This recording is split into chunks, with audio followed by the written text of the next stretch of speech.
Setiap perempuan yang mendengarkan lagu dari Kahitna dengan cantik, ini pasti senyum-senyum sendiri gitu ya. GR banget gitu ya. Virgi aja tadi kulihat senyum-senyum sendiri gitu ya. Emang kamu merasa apa kalau dia ada orang mengatakan, kamu cantik sekali ya gitu. Lalu Ya, apa yang ada dalam pikiran kamu? Itu, judulnya itu. Cantik. Iya. Ya maksudnya kalau ada orang memuji kamu cantik sekali ya gitu ya. Iya. Kamu akan mengatakan apa? Jangan nyinggung dong gitu. Atau gimana? Sembarangan. Saya lebih dari itu. Saya tidak hanya sekedar cantik. Iya. Tapi ngomong soal makanan ya, ada satu quote yang saya baca. Tell me what you eat and I will tell you who you are. Oh. Bener nggak? Yes, betul. Iya. Jadi you are what you eat. Iya. Tetapi eat itu bukan hanya soal perut ya. Bukan. Soal perilaku juga ternyata. Juga. Jadi kalau kita meng-eat hal-hal yang buruk, maka perilaku kita juga buruk katanya gitu. Tapi kalau kita meng-eat hal-hal yang baik, perilaku kita juga baik. Apakah demikian? Kita sambut saja tamu kita yang berikutnya, ada Edition William Wiguna. Pagi Pak William. Selamat pagi juga Pak Yose dan juga Virgi ya, hard listener semuanya. Iya. Apa kabar Pak? Baik Pak. Iya. Selamat Paskah lah Pak. Oh iya, selamat Paskah juga, 3 hari libur. 3 hari. Oh Bapak libur ya, enak sekali Pak. Enak ya. Pak William libur ya, enak sekali. Enak sekali Pak. Nah ini paradoks. Langsung masuk judul nih. Libur itu Nggak, saya di rumah pun saya kerja. Iya. Justru karena libur saya kerja di rumah. Libur itu memang menyenangkan ya. Tapi baik, pagi hari ini kita akan ngobrol-ngobrol tentang paradoks. Perilaku keberuntungan. Apa yang Anda maksud nih Pak William? Kadang-kadang orang berpikir bahwa saya ini belum beruntung ya, padahal sebenarnya orang lihat dia kok beruntung banget dia itu. Jadi lihat muka-muka yang aneh kita lihat Pak Yose ya. Orang tuh senyum sebenarnya dia lihat karena kebahagiaan dia, atau dia senyum karena iri ya. Itu kan juga sebuah paradoks nih. Iya. Di muka orang itu banyak sekali bahasa yang belum tentu kita mengerti. Nah, termasuk juga diri kita. Ya, kadang-kadang apa sebuah keberuntungan itu kita akan ulas hari ini. Iya. Sehingga Anda bisa yakin bahwa saya ini beruntung atau sial. Beruntung atau sial gitu ya. Iya, jadi jangan sampai Pak kita ini terjebak yang ngomongin kok dia lebih hebat, dia hebat ya. Sementara orang lihat kita ini justru jauh lebih beruntung. Baik, itu tadi yang akan kita bahas, listener. Apakah Anda juga orang yang merasa beruntung? Kalau saya sih untung ya. Kok udah berhenti gitu ya. Soal price tag. Ya, kita ngomongin soal keberuntungan ya. Ya. Keberuntungan, Pak William, soal keberuntungan itu, jadi Anda mau mengatakan bahwa setiap orang sebenarnya beruntung ya? Saya mau ke sebuah citaan, Pak Jose ya. Ya. Dengan sebuah citaan ini Anda coba lihat di mana orang beruntung itu, ya, atau kebalikannya. Ada sebuah cerita konon ya, ada seorang anak muda, dia mencari sesuatu yang paling berharga di dunia ini, maka dia berkelana. Nah, ketika dia suatu saat ketemu dengan seorang kakek tua, selalu kan gitu ya, notasi orang tua yang dua kakek biasanya bijaksana. Iya gitulah. Dia pikir ini bijaksana sekali kakek ini. Dia diantarin ke rumahnya, ngobrolnya enak sekali, dan sampai satu titik si pemuda itu kan memang menyatakan bahwa saya sedang mencari sesuatu yang paling berharga di dunia ini. Nah, kemudian ditanya, si kakek tadi melihat, Anda lihat rumah saya? Oke Pak, oke. Kemudian waktu dia bertamu, dia lihat rumahnya memang banyak sekali disimpan batu-batu permata nih. Nih, bukan batu akik nih. Ini batu permata beneran.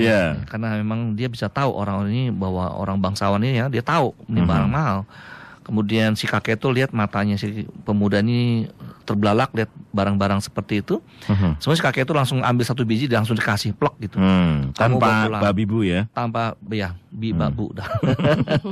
Si pemuda itu merasa dapat yang mahal kan, dan dia mungkin wah ini sebelum kakek berubah pikiran dia pamitan gitu. Langsung cabut ya? Cabut ya. Di tengah jalan dia mikir, saya kan tujuannya kemari bukan yang mencari barang-barang seperti ini yang saya juga udah punya, tapi sesuatu yang lebih mahal dari ini.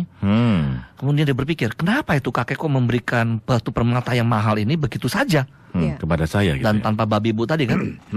Kalau Pak Yose ngasih mungkin pakai apa tadi? Pakai pakai babi bu tadi ya. Nah kemudian waktu dia balik, dia kembali pada kakek tadi. Dan si kakek tadi kemudian nanya, kenapa kamu kembali? Kakek, saya kembalikan batu ini pada Anda. Saya ingin sesuatu yang lebih dari berharga ini. Itu apa? Hati seorang bapak yang bisa memberikan harta ini kepada anaknya, yaitu saya misalnya. Bagaimana cara dapatinnya? Nah cerita ini sebenarnya saya sudah yakin ada beberapa pendengar sudah mendengarkan. Ya. Nah, kemudian pertanyaan saya nih. Ini pertanyaan nakal. Ya. Menurut Anda kakek ini dablek atau emang dia ngerti itu bawang itu barang mahal? Ngerti barang mahal kali Pak ya. Karena itu kakek-kakekku ternyata itu. Atau bisa jadi nggak ngerti karena nggak pakai babi bu gitu ya. Betul ya? Langsung. Karena kalau orang yang kritis dia kan nanya, ini cerita ngawur ini. Itu jangan-jangan si kakek nggak ngerti barang berharga. Jadi langsung kasih Langsung aja. ngasih kan? Gitu aja. Nah, kita lihat lagi sebuah kisah nyata yaitu depan mata kita. Menurut dalam teori saya Pak ya, salah satu sesuatu yang berharga yang priceless itu adalah waktu. Iya. Di mana Anda bisa dapatkan, tetapi Anda tidak bisa pegang. Anda tidak bisa tahan. Anda bisa keluarkan, tapi Anda tidak bisa tarik. Iya. Ya, demikian hebatnya sebuah waktu sehingga orang sangat berani membayar harga mahal Untuk waktu. untuk waktu. Betul Pak ya? Betul. Bahkan seumur hidup orang mengejar usia itu kan, Mengejar waktu. waktu. Nah, saya tanya pada Pak Yose atau Virgi di sini. Mungkin Virgi kali coba ya. Iya. Kalau Virgi dikasih waktu demikian banyak, Anda sadar nggak bahwa itu berapa banyak yang kita buang? Sebenarnya sama kayak cerita kayak tadi. Iya. Begitu mudahnya kita buang waktu kan? Iya, betul Pak. Banyak sekali orang mengatakan bahwa sabar itu misalnya menunggu adalah pekerjaan yang membosankan. Itu sebenarnya berkaitan dengan kita tidak menghargai waktu yang diberikan. Saya sangat menyayangkan bagi orang-orang yang tidak mengerti bahwa waktu itu adalah seperti tadi, sebuah paradok. Ya, bahwa Anda setengah mati mencari waktu. Sementara kalau Anda sudah punya, Anda bilang bosan. Iya. Kenapa begitu Pak ya? Nah, itulah dia namanya sebuah paradoks. Dalam bahasa Indonesianya mungkin lebih mendekati katanya seperti sebuah kontradiksi ya. Kontradiksi. Iya, betul. Nah, Bukan kontrak kerja. Kontradiksi. jadi dengan cerita ini, Iya. bayangkan orang-orang ini saat ini ketika dia punya umur, dia harusnya memegang yang namanya apa tuh? Harta ya. Itu ada sebuah film sebenarnya tuh. Di mana waktu itu diukur adalah sebagai uang. Iya. Oh. Jadi dia kalau punya waktu paling banyak, dia punya uang paling banyak. Uangnya paling banyak. Jadi uangnya untuk membeli waktu Pak ya. Iya betul. Nah kalau Anda di-convert di dalam bentuk rupiah, jadi berapa banyak yang uang kita buang tanpa bentuk suatu hasil yang Kita hitung-hitung aja Pak, misalnya 1 jam kita dihargai berapa ya normalnya Pak? ya gitulah. 15 Kayak Argo. juta misalnya. Jadi makanya saya senang sekali Pak kalau naik taksi. Dia sangat menghargai waktu. Nah Seorang itu, supir di taksi. situ nilainya ya. Iya. Karena itu kita kalau Bapak, saya juga kemana-mana suka naik taksi Pak. Iya. Iya. Jadi argonya kita lihat kan. Jangan sampai terjadi paradoks dengan argo itu ya. Iya. Tapi kecenderungan ini kan semua orang hampir mengidap Pak ya.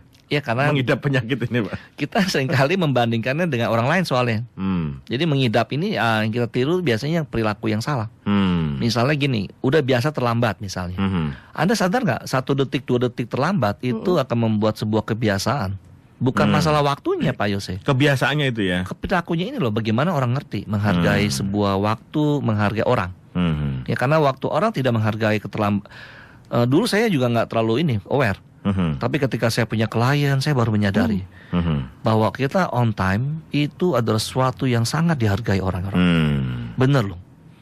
Dan ketika orang belajar rajin ya, bahwa dia belajar on time, pasti problem pertama ketika dia masuk pertama kali dia bisa on time dan temannya terlambat, dia pasti ngomel. Kenapa? Iya.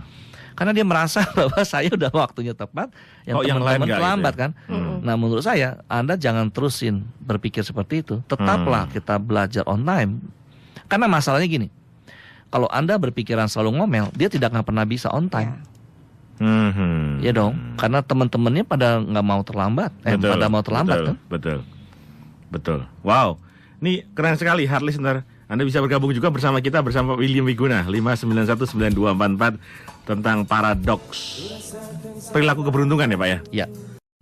100.6 Heartland Radio, your family station. Jose, Virgi, dan Ensyir William Wiguna masih menemani Anda di Heartland Coffee Morning 1 jam bersama William Wiguna.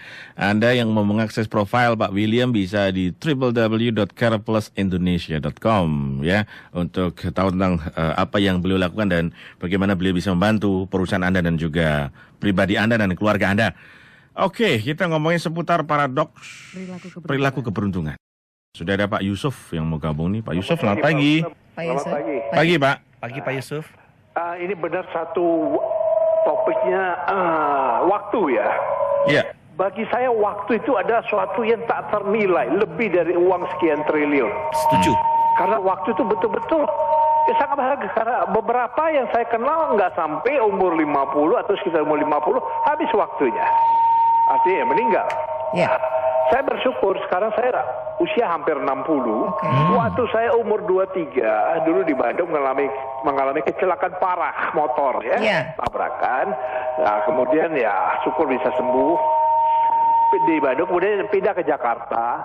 Jakarta pun saya coba kerja beberapa kantor. Sekarang saya tidak, karena saya sudah tua. Saya bersyukur di hari tua saya ini saya punya satu yang Yesus katakan itu talenta. Dalam perumpamaan Yesus, satu talenta itu kan dikubur, hamba itu hamba nggak berguna. Tapi saya justru satu talenta itu saya kembangkan, talenta lukis. Jadi saya bersyukur dikasih waktu umur saya entah sampai berapa umur saya, tapi di hari tua saya isi waktu saya itu dengan berkarya lukis begitu. Jadi saya menikmati waktu yang diberikan Tuhan, bersyukur. Kita sebagai orang harus bersyukur akan waktu yang diberikan Tuhan kepada kita, siapa saja. Ya kira-kira begitu. Baik, terima kasih Pak Yusuf. Gimana tanggapannya Pak William nih? Dia nggak mau ditukar mas sekian triliun tuh Pak Yose.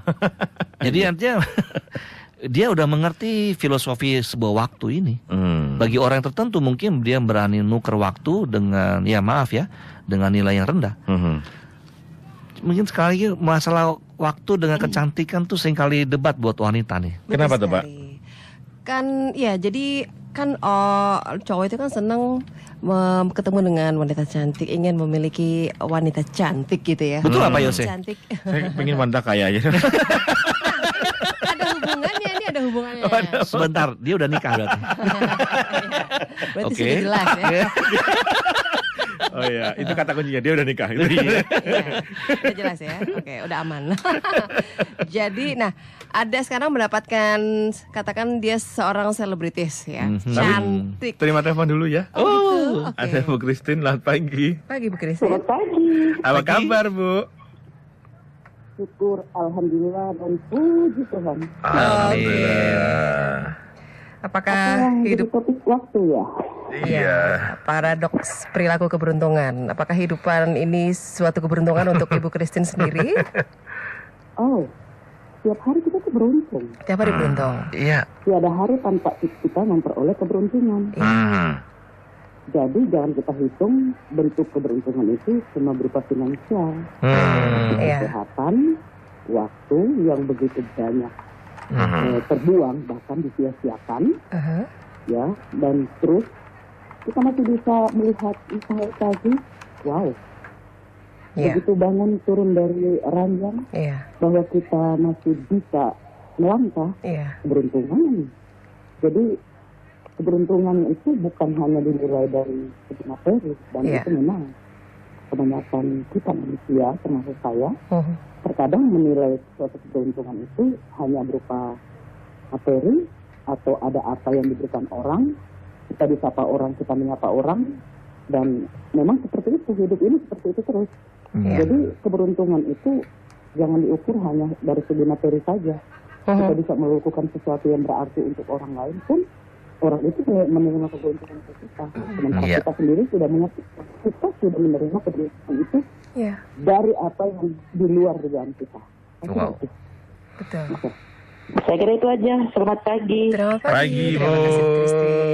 Jadi Bu Christine dari Serang punya ukuran sendiri nih untuk keberuntungan, tidak hanya dari materi ya, gitu ya. Ya. Kalau selebriti cantik ya, udah cantik. Sementara dia biaya perawatannya katakan seperti si Roro Fitria itu 290 jutaan per bulan tuh. Per bulan? Iya, per bulan. 200 you heard me. 290 juta rupiah per bulan. 290 jutaan per bulan. Rupiah itu ya, kalau dirupiahkan ya? Iya, kalau dirupiahkan. Apa aja yang dirawat itu? Ya, itulah. Cantik. Apakah pria yang memiliki dia ini sebelumnya nggak tahu, tapi akhirnya dia tahu gitu.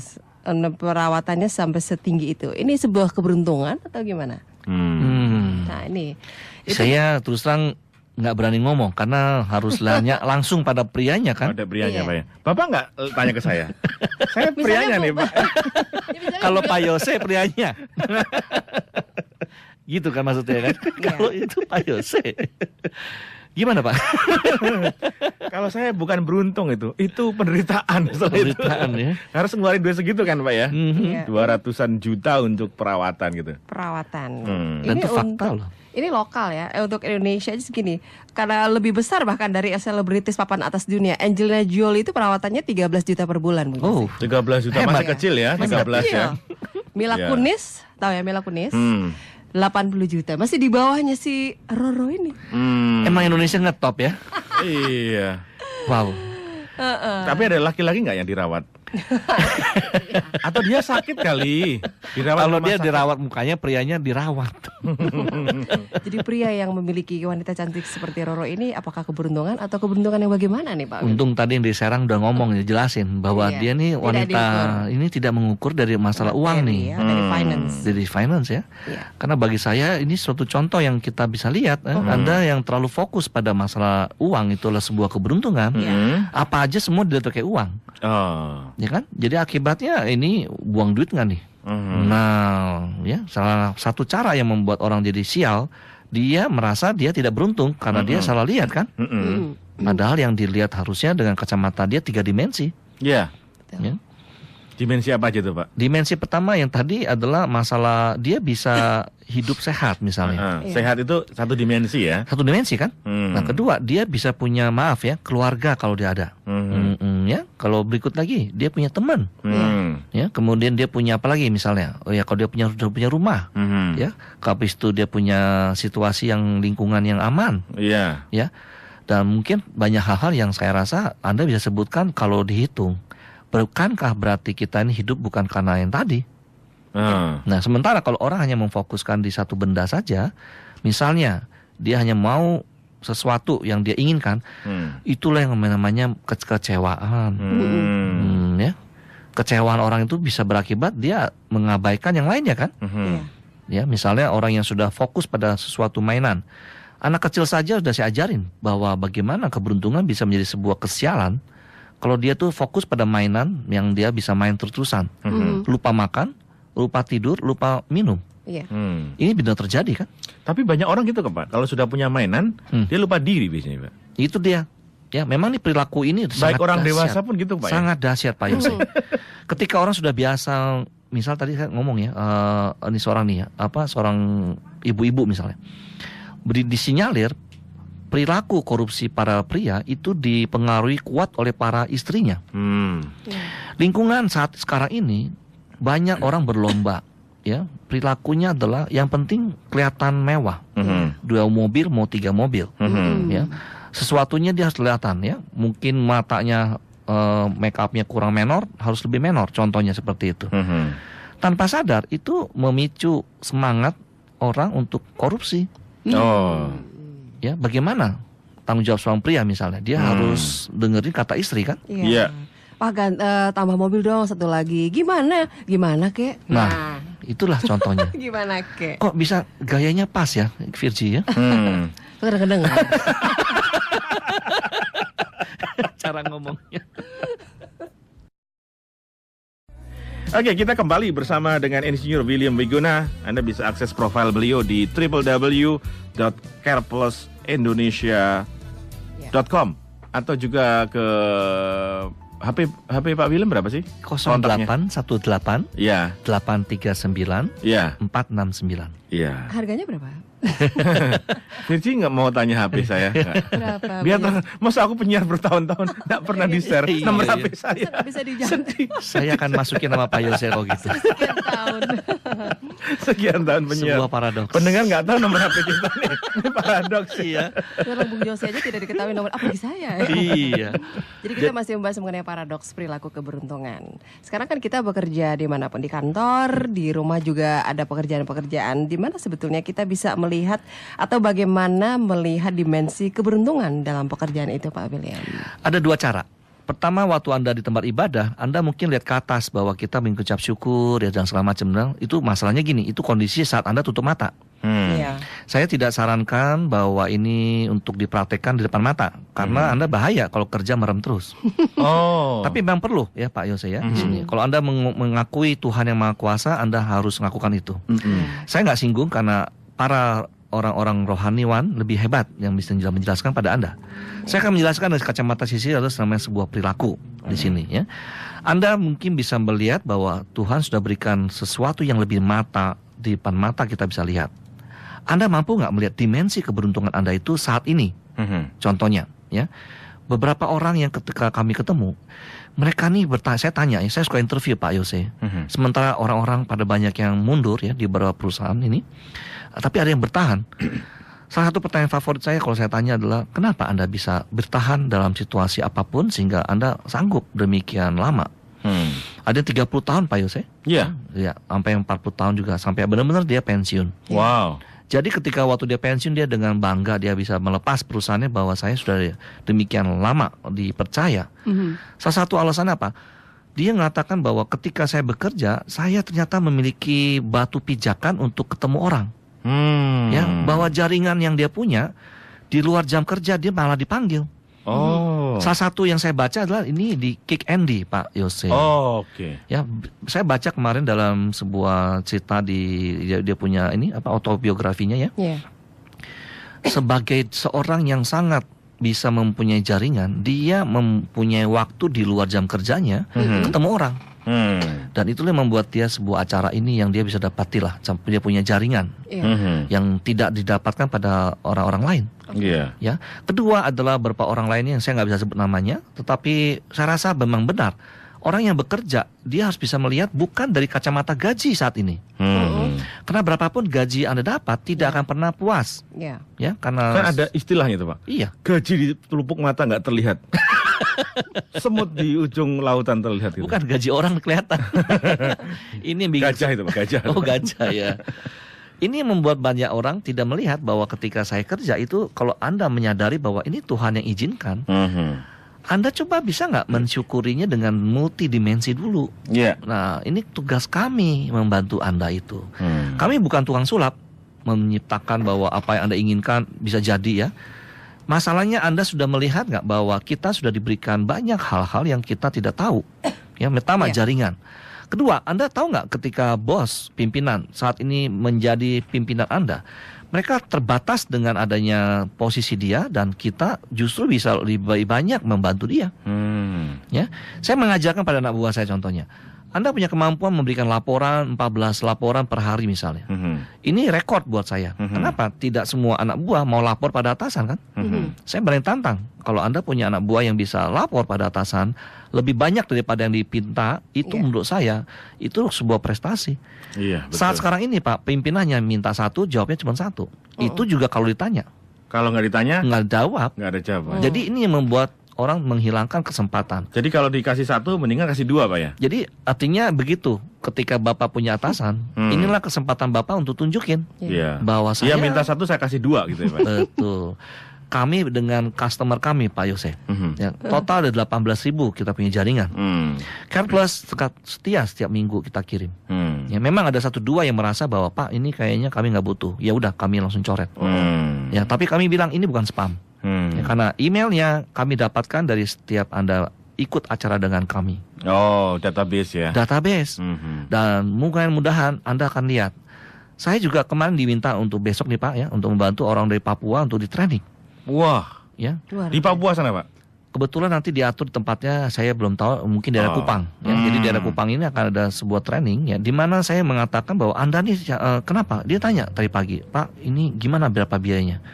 Karena ini teman saya yang ngumpulin Pak, saya tahu teman saya juga pasti berusaha payah bisa datangi mereka. Iya. Saya bilang langsung, yang penting itu saya nggak bisa ngomong harga, itu free saya bilang.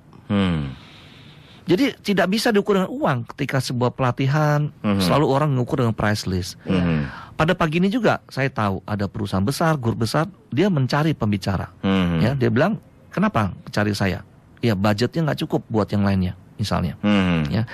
Dan buat saya ini dia membuktikan bahwa kadang-kadang perusahaan itu juga bingung mencari pembicara kalau budgetnya nggak cukup. Nah, jadi tidak selalu dengan uang, Pak. Bahwa orang itu dicari. Oke.